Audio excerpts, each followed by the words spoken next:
अस्सलाम वालेकुम। आज हम language skills and communication abilities का जो दूसरा यूनिट है उस पर बात करेंगे, जो कि है फंडामेंटल्स ऑफ ग्रामर।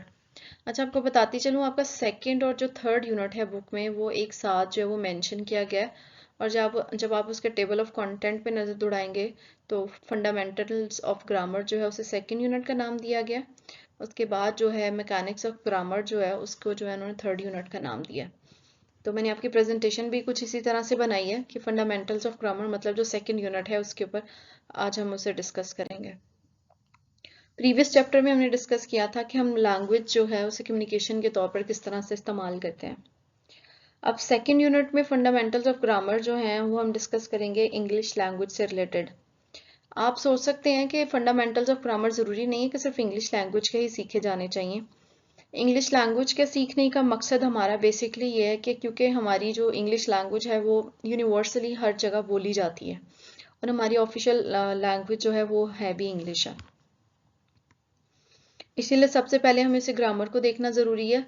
साइंस और the study of the rules of the words combining them into sentence, एक फिक्रा बनाने के लिए आप जिन रूल्स को फॉलो करते हैं या जिन साइंटिफिक मेथड्स का यूज़ करते हैं उसको ग्रामर कहते हैं। Grammar relates semantic system of meanings, मतलब उन वर्ड्स का मायने क्या है, to phonology system of speech sound, मतलब उन वर्ड्स की अदायगी कैसी होगी। ग्रामर आपको बेसिकली बताती है, वो एक तरह से सेंटेंस स्ट्रक्चर बना के वो आपको उसका मीनिंग बताती है, प्लस हम उसे उनके लफ्ज़ की अदायगी किस तरह से करते हैं वो बताती है। तो इसलिए we can say that language has to be converted into words according to the grammatical rule. इसीलिए हम कह सकते हैं कि जो कोई भी ज़ुबान है उसे ग्रामेटिकल रूल के अकॉर्डिंग जो है हम उसे तरतीब देते हैं, but it can not be evaluated through these rules. लेकिन हम किसी भी ज़ुबान को उन ग्रामेटिकल रूल्स की बुनियाद के ऊपर जो है हम जज नहीं कर सकते, हम उसका मेरिट नहीं उसका कर सकते कि इसने जो है प्रॉपरली चीज़ें कन्वे कर दी हैं या नहीं, ये वाली लैंग्वेज अच्छी है ये वाली बुरी है। Language should be evaluated on the basis of whether it has conveyed message effectively or not. Communication उसी वक्त इफेक्टिव होती है जब आप जो मैसेज कन्वे करना चाह रहे हैं या आप जो बात कर रहे हैं अगले को वो बात उसी तरतीब में जो है वो समझ में आ गई है। तो इसीलिए वो यहाँ पर ये कह रहे हैं कि अगर आप लैंग्वेज को जो है एवेल्यूएट करना चाहते हैं तो इस ग्रामर की बेस पे नहीं कर सकते, बल्कि इस बेस पे करेंगे कि हमने जो बात जिस जुबान में की है क्या वो अगले को वो बात समझ में आ गई है। अब इंग्लिश लैंग्वेज के जो फंडामेंटल्स ऑफ ग्रामर हैं या फिर उनको जो रूल्स हैं, जो बेसिक रूल्स हैं, वो बेस करते हैं आपके पार्ट्स ऑफ स्पीच पे। अगर आपको पता है पार्ट्स ऑफ स्पीच क्या हैं तो आपका ग्रामर पर आपको टोटली अबूर हासिल है और आप सेंटेंस स्ट्रक्चर बनाने में जो है वो आपको कोई दुश्वारी पेश नहीं आएगी। तो हमारे पास टोटल जो है वो 8 जो है वो पार्ट ऑफ स्पीच है, जो कि हम वन बाय वन यहाँ पे डिस्कस करेंगे। और किसी भी सेंटेंस का जो स्ट्रक्चर है, जिसे आप स्केलेटन कह सकते हैं, वो बेसिकली इन पार्ट्स ऑफ स्पीच पे जो वो डिपेंड करता है। Don't forget that we are talking about the English language. First of all, noun. Noun is a word that we give to a person, place, thing or an idea in a sentence. In a sentence, it functions as a subject or object. नीचे example दी हुई है, monkey ईट से बनाना। इसमें monkey भी जो है वो भी नाउन है और बनाना भी नाउन है। मंकी कैसे नाउन है? क्योंकि ये हम इसे पर्सन वाले में हम ऐड करेंगे कि एक जानवर का नाम है ये, ठीक है। उसके बाद हम बनाना की बात करेंगे, बनाना एक चीज का नाम है, फल का नाम है। लेकिन मंकी जो है वो सब्जेक्ट है, मतलब मंकी जो है सब्जेक्ट है, उसके बाद जो बनाना वो खा रहा है दैट इज ऑब्जेक्ट, जो कि वो खा रहा है। देन टाइप्स ऑफ नाउन्स है हमारे पास। कॉमन नाउन्स में class of people, places, things, like जैसे boy, girl, table, chair, country and all are the common nouns. Nouns के अंदर ये डिफरेंस करना आपके लिए बहुत ज़रूरी है ताकि आपको पता हो कहाँ पर क्या चीज़ इस्तेमाल करनी है आपको। Proper nouns use for a particular person और a place and always start with the capital letter. Quaid-e Azam, Karachi, Lahore, इलामा इकबाल, ये सब प्रॉपर नाउन है। इसी तरह concrete and abstract nouns, material object that can felt, ऐसी कोई भी चीज़ जिसको हम महसूस कर सकते हैं, जैसे हवा की खनकी, ब्रीज, स्मेल, खुशबू।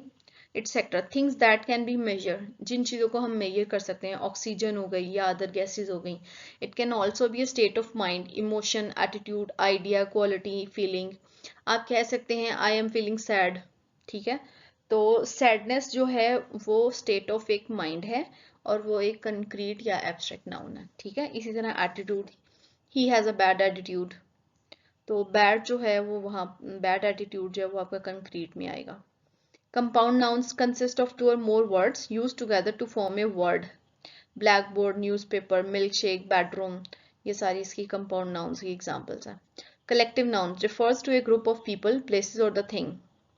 क्राउड, फैमिली, हर्ड, पब्लिक, ये कलेक्टिव नाउन्स हैं। इसी तरह हम प्रोनाउंस की बात करते हैं।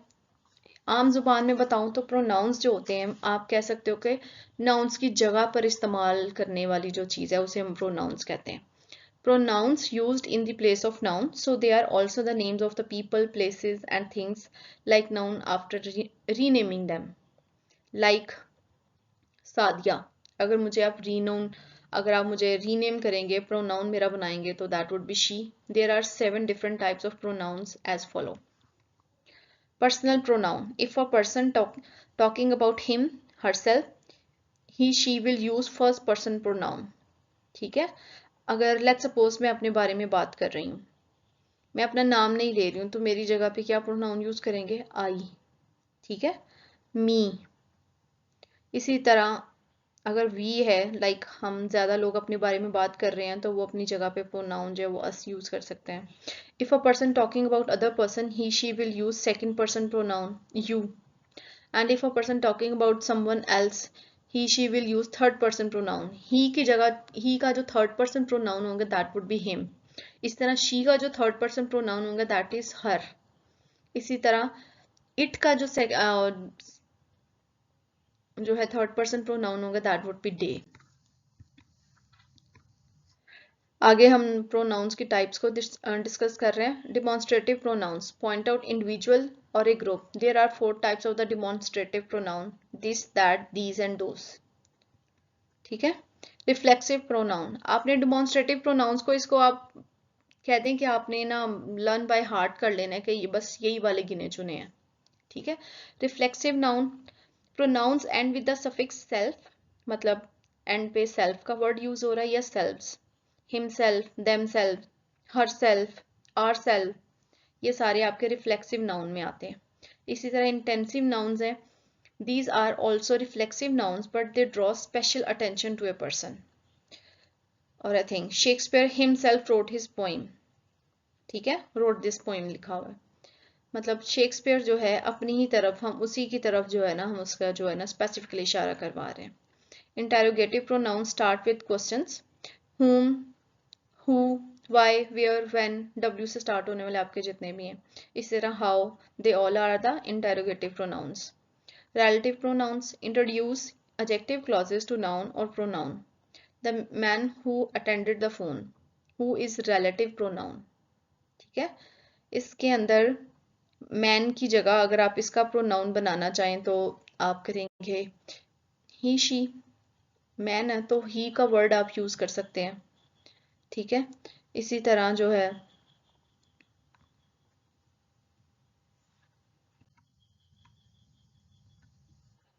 indefinite pronoun refers to the people, places or the things in general. Another, all, any, both, each, ये सारे के सारे आपके indefinite noun है। Is there any person left, क्या कोई रह गया कमरे में, any is the indefinite pronoun. Verb, जहाँ पे noun pronoun part of speech का बहुत बेसिक जो है उसका पार्ट है।